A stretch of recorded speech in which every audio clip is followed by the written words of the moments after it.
안녕하십니까. 미주에 계신 성도 여러분, 오늘은 금요일 더 깊은 연구를 위해 라고 하는 이제 정리의 시간을 갖겠습니다.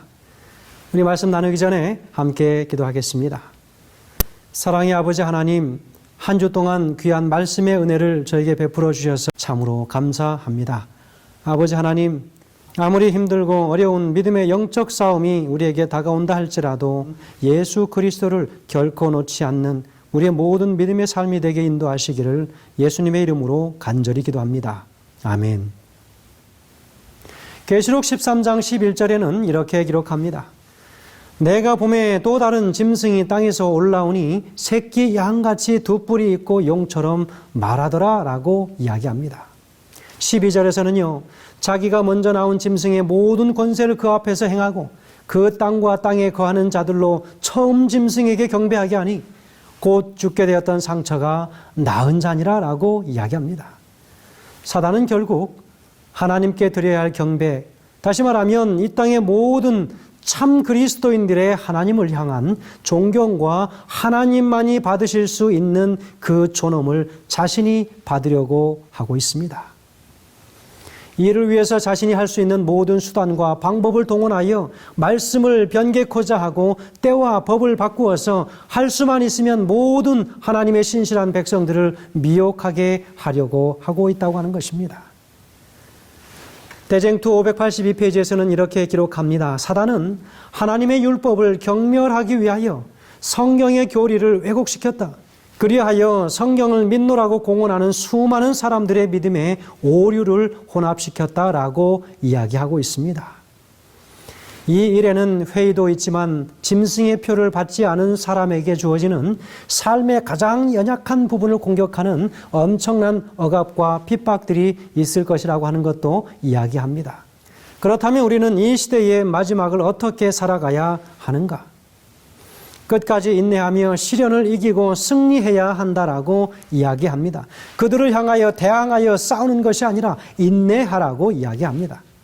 하나님의 백성들에게 인내가 필요합니다. 특별히 마지막 시대의 성도들에게는 짐승의 세력으로부터 큰 환난과 핍박이 있을 것이기 때문에 더욱 인내가 필요합니다. 계시록 13장 10절에서는 이야기합니다. 사로잡은 자로 잡힐 것이요 칼로 속이는 자는 자기도 마땅히 칼에 죽으리니 라고 이야기하고 있습니다. 성도의 인내와 믿음이 여기 있느니라. 결국 죽었다가 다시 살아난 용, 바로 그 사단의 권세에 의해서 큰 환난과 핍박이 가중될 것이지만 더욱 인내하며 승리할 수 있어야 하는 존재들이 바로 마지막 남은 하나님의 참 백성들이라고 하는 사실입니다. 우리의 인내를 시험하는 어려움들이 가중될지라도 하나님의 예언의 말씀에 집중하고 끝까지 붙잡으면 승리할 수 있을 것입니다. 그래서 우주적 대쟁투에서 확고한 인내가 필요한 것입니다.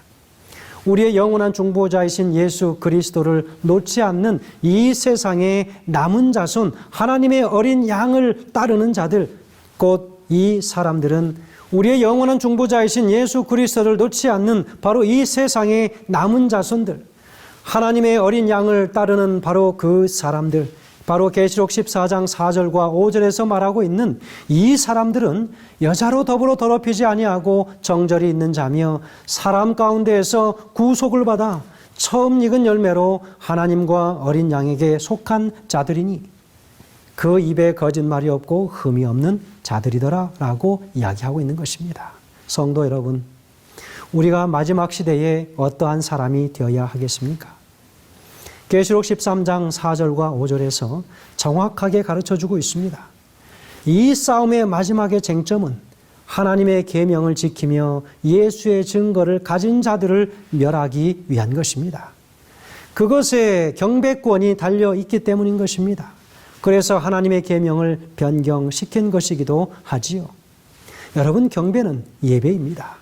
사단이 두려워 떨 만큼 중요한 것이 바로 예배라고 하는 것입니다. 우리의 머리가 누구를 향하여 조아려지느냐라고 하는 것입니다. 교과 160페이지에는 이렇게 기록하고 있습니다. 창조주이신 그리스도의 개념은 안식일 예배의 핵심이다. 안식일은 우리의 정체성의 영원한 기념비이다. 그것은 우리가 누구인지를 상기시켜 준다. 그것은 모든 인간에게 가치를 부여한다.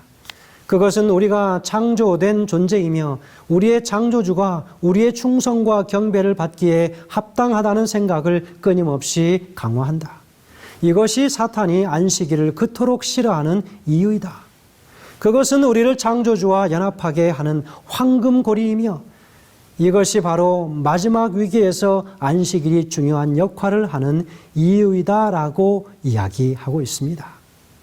성도 여러분, 마지막 남은 자손은 하나님께 경배하고 예배함으로 매일매일 변화를 경험해가는 사람들입니다. 그러나 사단은 예배를 드리면서도 여전히 그 마음이 강팍하고 딱딱하게 굳어져 가도록 그렇게 합니다. 그래야 하나님을 바르게 경배하지 못하기 때문이지요. 오늘도 바로 이 귀한 안식일을 맞이하시면서 하나님의 인 맞은 곳에, 하나님의 인을 맞는 장소에 우리 자신들이 바르게 놓여져 있게 되기를 간절히 바랍니다. 성도 여러분, 하나님의 온전한 믿음을 가진 하나님의 백성들이 예배하는 그 교회가 하늘의 축복을 누리는 교회 되게 하시고, 온전한 믿음을 소유하며 생애하시는 그 성도가 있는 곳에 하나님의 축복이 그 성도에게 충만히 임하게 되기를 간절히 소원합니다.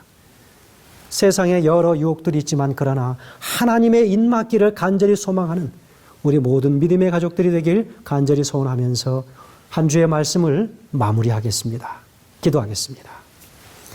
하늘에 계신 아버지 하나님, 이 세상이 마지막으로 치달으면서 무엇보다도 간절히 우리에게 사모되어지는 것은 예수 그리스도 그분의 온전한 믿음을 소유하는 것입니다.